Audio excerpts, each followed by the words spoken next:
So I don't know if any of you have ever been in a dangerous or life-threatening situation, but a few years ago, a friend and I were driving to sixth form, and it was snowing loads that day, and it was really icy.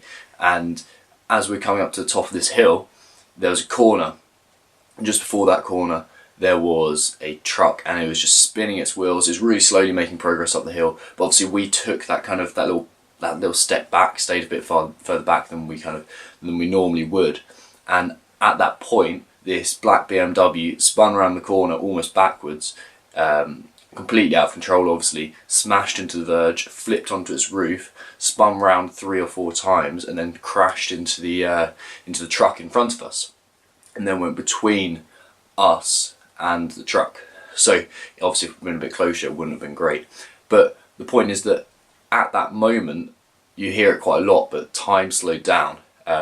It slowed down so much that I could make eye contact with the lady in the passenger seat, and we made proper eye contact.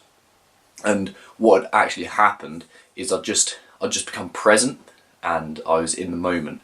And this is why a lot of us do extreme sports. Like for me, it's skiing. Like I didn't even realise why I like skiing so much, but I used to say it made me feel alive, but now what I realise is it makes me present. It gets me into it gets me right in that moment. And that's, for example, why so many soldiers say that the happiest they've ever been, or the most fulfilled or alive they've ever been, is whilst they're at war, because they're in that danger point.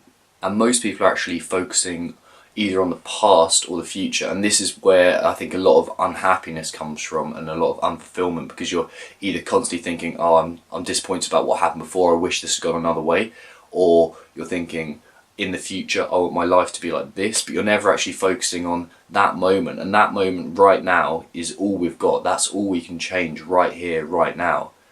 And I'd actually like to finish with a little bit of a quote, so excuse me for a second. So, quotes from Eckhart Tolle, and if you haven't read his book, The Power of Now, I'd highly recommend it.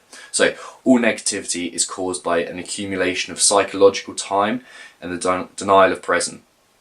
Unease, anxiety, tension, stress and worry, all forms of fear, are caused by too much future and not enough presence.